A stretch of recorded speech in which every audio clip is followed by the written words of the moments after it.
Este endeudamiento que se ha creado artificialmente en la Argentina nos pone en una situación muy, muy difícil.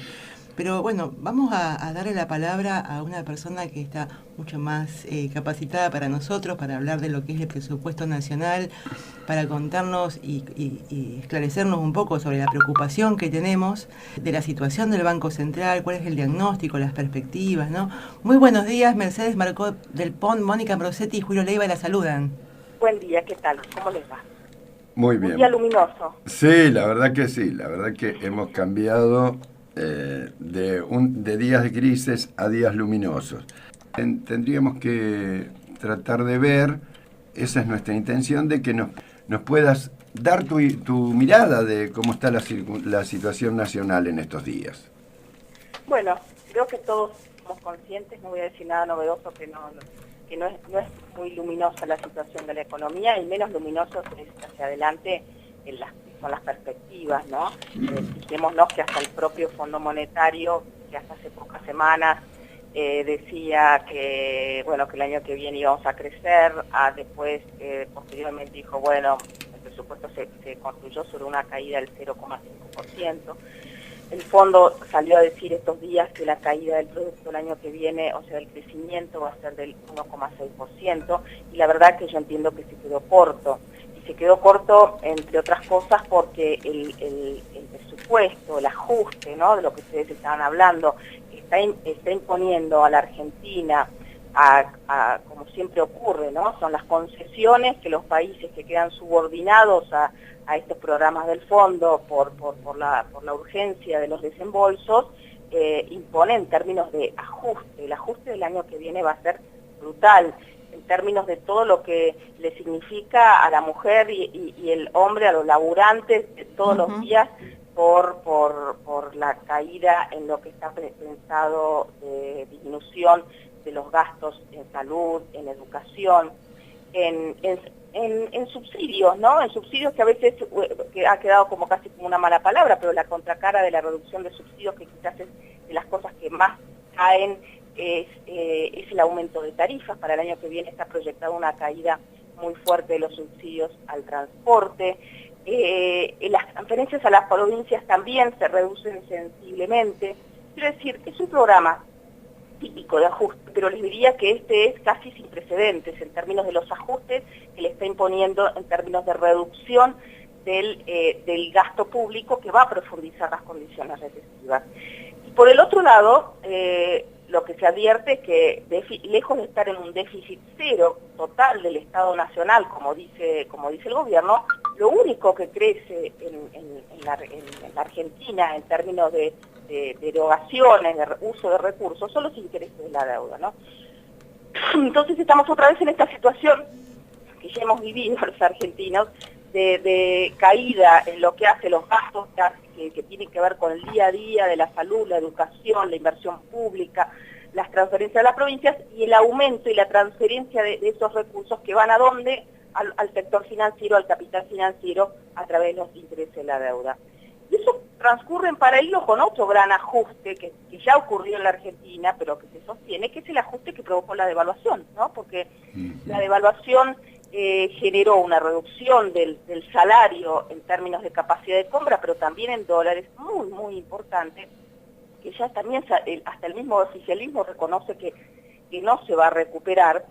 Y ahora estamos festejando, pareciera, una estabilidad cambiaria, o que el dólar bajó un poquito la semana pasada, la semana que terminó, pero ¿a cambio de qué? A cambio de tasas de interés del orden del 70%, ¿no? Entonces, otra vez, este esquema, de la única manera que aguanta para que no haya más presiones cambiarias es atraer a los especuladores o a los que tienen ahorros para que se queden en pesos y no se vayan al dólar, ¿sí? No presionen más en el mercado de cambios. Entonces, es todo un esquema, es un esquema muy perverso, porque no hay espacio para la actividad productiva. Les diría que desde que estos proyectos neoliberales nunca tienen espacio para la actividad productiva, para las economías regionales, para mejoras en el mercado de trabajo, porque fundamentalmente lo que atienden y lo que privilegian es el negocio financiero, ¿no? Entonces, Me parece que hacia adelante, lamentablemente, lo que hay que discutir son alternativas y opciones superadoras, esto porque no resiste parches este programa económico, ¿no?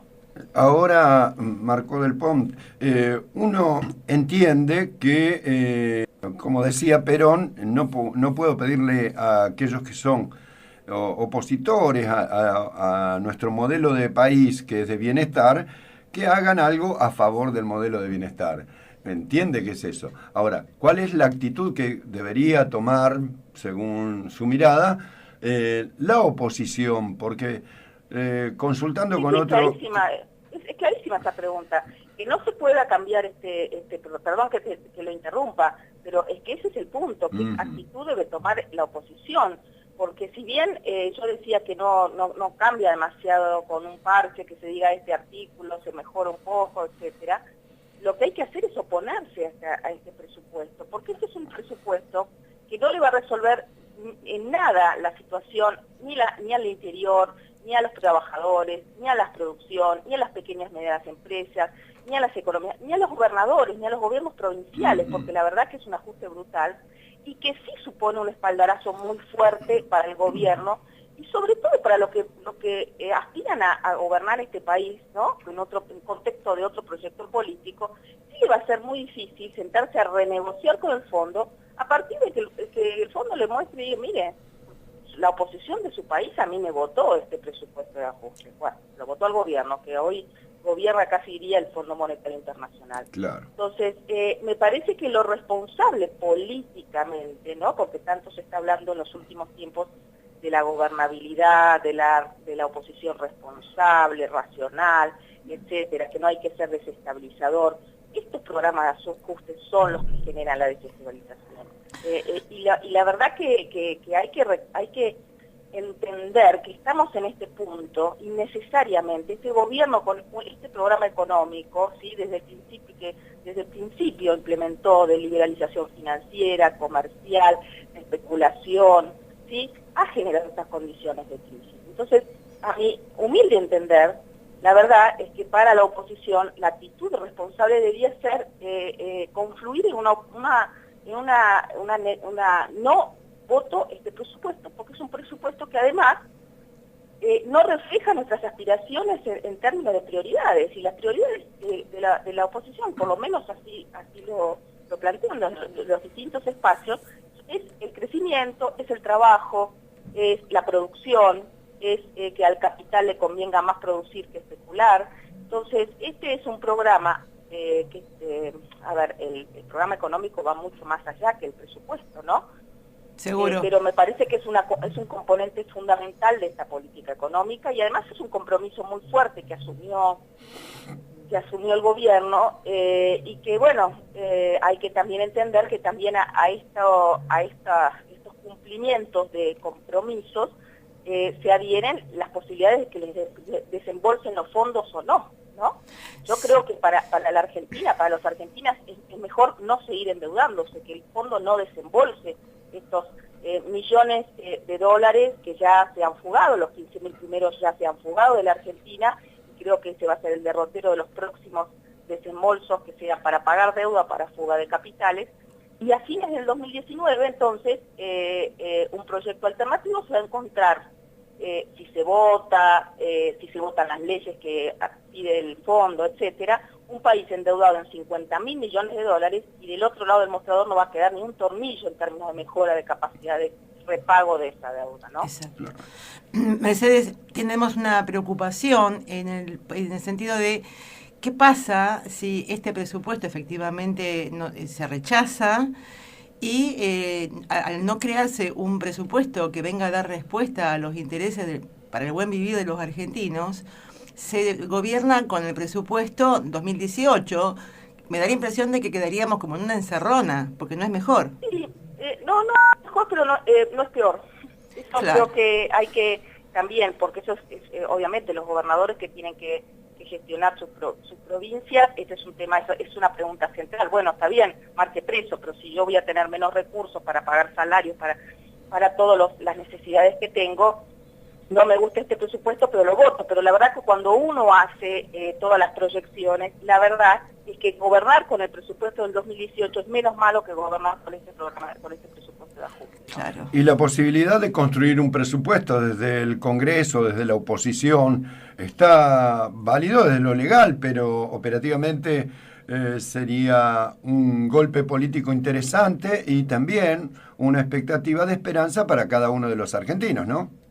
Sí, bueno, yo creo que eso lo veo como una alternativa distinta. En realidad, el que elabora el presupuesto y el que lo presenta al Congreso es el Ejecutivo Nacional, porque se supone que es la proyección de lo que van a ser sus políticas públicas y la asignación que va a ser de los recursos públicos.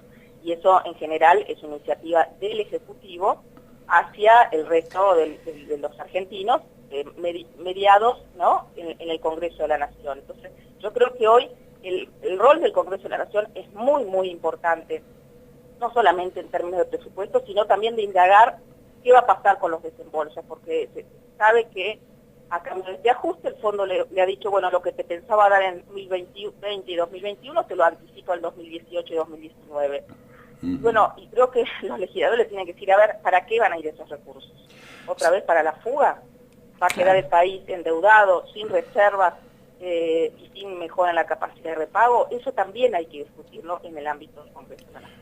Consideramos que este gobierno ha perdido credibilidad en cuanto a sus anuncios, fundamentalmente tomando en cuenta que apenas aprobado el presupuesto 2018, modificó en el 50% su expectativa de inflación. Nos parece que es aberrante ese tipo de declaraciones y ese tipo de acciones. Entonces terminamos concibiendo en que es un gobierno mentiroso, al cual no se le puede creer porque ellos mienten sobre sus propias mentiras.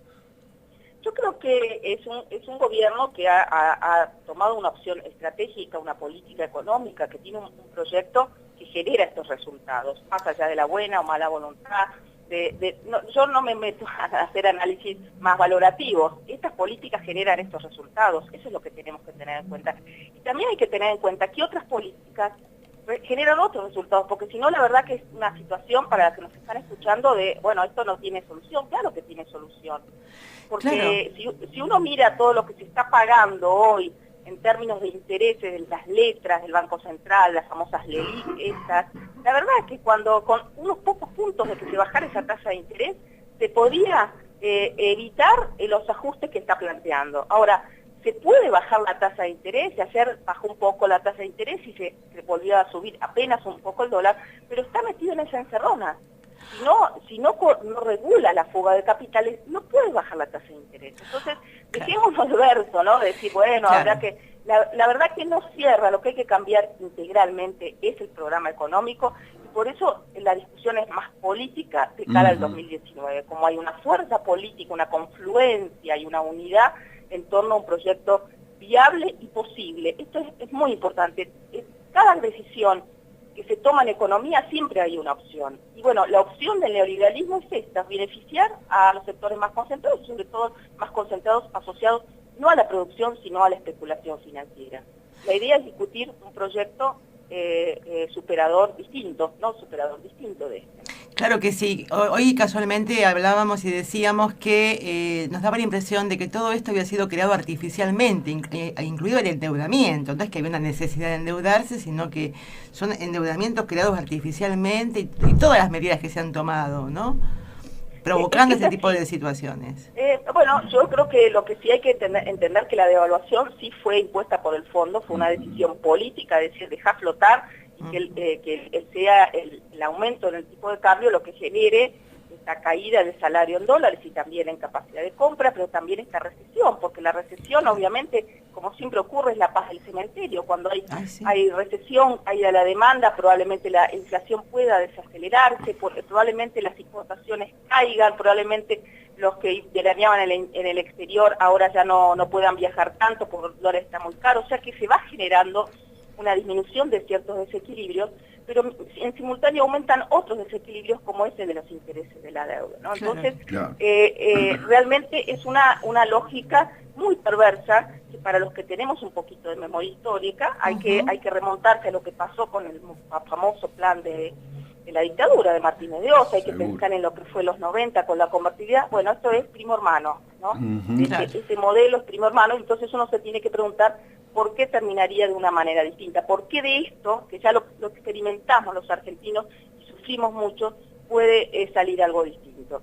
Entonces así, ahí sí, recordar otras etapas históricas. Yo me identifico muchísimo con todos los errores, las cosas inconclusas, las cosas que no se abordaron de lo que fue la etapa del kirchnerismo, donde hubo un eje distinto. La prioridad se le dio de todas las políticas públicas al crecimiento, a la generación de empleo, al mercado interno. A eso se puede volver. En un contexto distinto, donde el país va a estar distinto, donde el mundo está muy distinto, pero bueno, de eso se trata, recuperar capacidad soberana, sacársela a la soberanía que se le cedió al mercado y dársela de vuelta al Estado para que defina las políticas fundamentales, ¿no? Así es. Estamos con Mercedes Marcó del Pont, ex presidenta del Banco Central, y justamente queríamos preguntarle, Mercedes, acerca de su mirada sobre la política monetaria que viene desarrollando Cambiemos y que tanto perjudica al peso argentino, ¿no?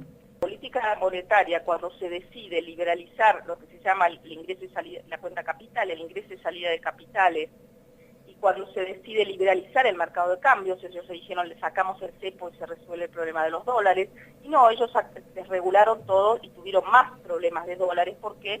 Porque la fuga que han tenido es casi equivalente a toda la deuda que hemos tomado, ¿no? No es que tuvo menos fuga este gobierno. De hecho, diría que cuando hablo de fuga no hablo de los de afuera, hablo de los argentinos que dolarizan sobre todo los sectores más concentrados, sus excedentes y los sacan del circuito de la producción. Y eso es lo que hoy está lo que generó fundamentalmente la corrida cambiaria, y es lo que ahora están tratando de aquietar con estas tasas del 70%, ¿no? Entonces, eso es de manual. Cuando un banco central liberaliza todo, entonces se queda con muy poca capacidad soberana, y uso mucho esta palabra de soberanía, que es la que se ha perdido, para regular entonces la tasa de interés y el tipo de cambio. Entonces, hoy, ¿quién define la tasa de interés? ¿Quién define el tipo de cambio? Y fundamentalmente el mercado, ¿no? Claro. La verdad que fue muy específico y claro su exposición, Mercedes. Le agradecemos enormemente la deferencia de atendernos un sábado de la mañana y esperamos poder contar con su palabra, y cuando ande por Rosario contar con su presencia también aquí en nuestros estudios, porque la verdad que hace falta que la ciudadanía pueda escuchar otras voces que no son los cantos de sirena que nos han traído hasta este momento desde el 10 de diciembre del 2015, ¿no? Bueno, les agradezco a ustedes. Muchísimas gracias. Buen fin de semana. Hasta la Muchas próxima. gracias, que disfrute el fin de semana. Un abrazo. Hasta luego.